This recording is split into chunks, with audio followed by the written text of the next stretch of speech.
बिस्मिल्लाहिर्रहमानिर्रहीम। अस्सलाम वालेकुम नाज़रीन, मैं हूं जावेद चौधरी। ख्वाजा दुनिया में फैशन का आगाज जूतों से हुआ था। ईरान के एक शू मेकर ओग ने 1200 कबल मसीह में पहला नरम जूता यानी सॉफ्ट शूज बनाकर दुनिया में फैशन इंडस्ट्री की बुनियाद रखी थी। इससे पहले कपड़ों और जूतों को सिर्फ जरूरत या इस्तेमाल की चीज समझा जाता था और लोग इनके बारे में ज्यादा कंसर्न नहीं होते थे, लेकिन ओग की मेहरबानी से जरूरत की ये दोनों चीजें ज़ीबाइश का सामान बन गई और आज फैशन, अद्वियात, असलहा, इलेक्ट्रॉनिक्स और मशरूबात के बाद दुनिया की 5वीं बड़ी इंडस्ट्री है। दुनिया में जूतों के 10 बड़े ब्रांड्स हैं और इन ब्रांड्स के असासे अफ्रीका के तमाम ममालिक के मजमूई असासों के बराबर हैं। जबकि दुनिया में जूते बनाने वाली ऐसी ऐसी कंपनी में मौजूद हैं जिनके जूते 10-10 लाख रुपए से स्टार्ट होते हैं और ये कंपनी अपने ग्राहकों को साल के बाद जूता डिलीवर करती हैं। यूरोप में जूता साजी की एक ऐसी कंपनी भी है जो दुनिया के सिर्फ 1000 खानदानों के लिए जूते बनाती है और इसका जूता कोई दूसरा ग्राहक नहीं खरीद सकता। बहरहाल जूतों की कहानी अपनी जगह बहुत दिलचस्प और हैरान कुन है, लेकिन यहां पर मैं आपको अमेरिका की एक कंपनी का एक छोटा सा दिलचस्प तजर्बा सुनाना चाहता हूं। अमेरिका की जूते बनाने वाली एक कंपनी ने एक बार नई मार्केट तलाश करने के लिए अपने 2 नुमाइंदे अफ्रीका के मुल्क बुरुंडी भिजवाए। ये नुमाइंदे 6 माह तक बुरुंडी में रहे और इसके बाद दोनों ने अपनी अपनी रिपोर्ट हेडक्वार्टर भिजवा दी। पहले नुमाइंदे ने लिखा कि मैं बुरुंडी में जहां भी गया हूं मैंने लोगों को नंगे पांव देखा। ये लोग जूते के तसव्वुर तक से वाकिफ नहीं हैं। मैंने एक शख्स को मुफ्त जूता दिया तो वो 1 माह तक ये जूता हाथ में पकड़कर फिरता रहा, लेकिन उसने ये जूता पांव में नहीं पहना।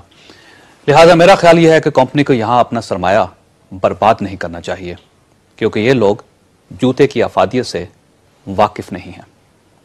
कंपनी के चीफ एग्जीक्यूटिव ने दूसरे नुमाइंदे की रिपोर्ट खोली तो उसने भी पहले नुमाइंदे की तरह बुरुंडी के लोगों की रवायात का जिक्र किया, उनकी गुर्बत का नक्शा भी खींचा और यह भी बताया कि इस पूरे मुल्क में लोग जूते नहीं पहनते। लेकिन साथ ही कंपनी को यह मशवरा दिया कि आप बुरुंडी में भारी पैमाने पर सरमायाकारी करें, क्योंकि यहां पर करोड़ों जूतों की मार्केट मौजूद है। हमने बस लोगों को जूता पहनने की आदत डालनी है।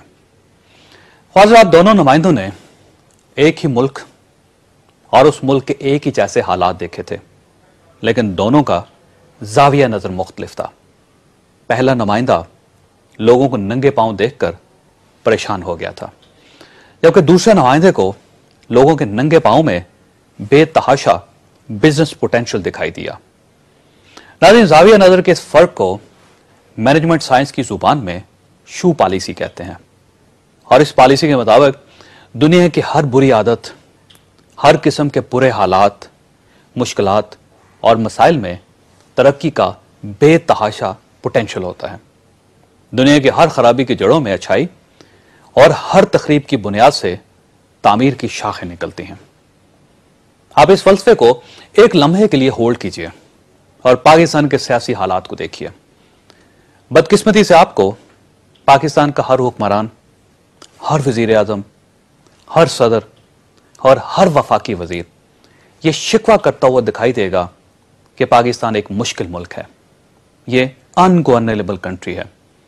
यहां के लोग हुकूमती मुश्किलात को समझने के लिए तैयार नहीं होते।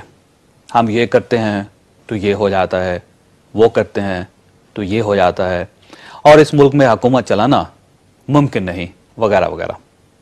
बदकिस्मती से हमारा हर हुक्मरान ये फिक्रे जरूर बोलता है, लेकिन हमारे हुक्मरान ये शिकवा करते हुए बिल्कुल उसी तरह बिहेव करते हैं जिस तरह जूते बनाने वाली कंपनी के पहले नुमाइंदे ने अपनी रिपोर्ट में किया था।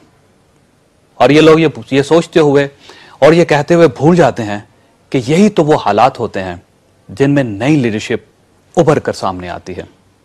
ये लोग भूल जाते हैं कि दुनिया के तमाम बड़े लीडर्स इन्हीं हालात की पैदावार थे और जब मुल्क अनगवर्नेबल हो जाते हैं तो इसी किस्म के हालात में इसी वक्त ही तो बड़े लीडर्स पैदा होते हैं और यही तो नई लीडरशिप के लिए आइडियल हालात और आइडियल वक्त होता है। बस ये लोग अपने एटमी मोर्चों से बाहर आएं और भुट्टो साहब की तरह आवाम की सफ़ों में खड़े हो जाएं, या फिर कायद-ए-आज़म मोहम्मद अली जिन्ना की तरह आवाम को अपने इखलास का यकीन दिला दें, यकीन करें पूरा मुल्क इनका सिपाही बन जाएगा और 17 करोड़ लोग इनके गार्ड्स हो जाएंगे। लेकिन अफसोस नाज़रीन, माजी हो या हाल, हमारे ज़्यादातर हुक्मरान पहले नुमाइंदे की तरह सोचते हैं। इन्हें इन बुरे हालात में लीडरशिप की अपॉर्चुनिटी नजर नहीं आती।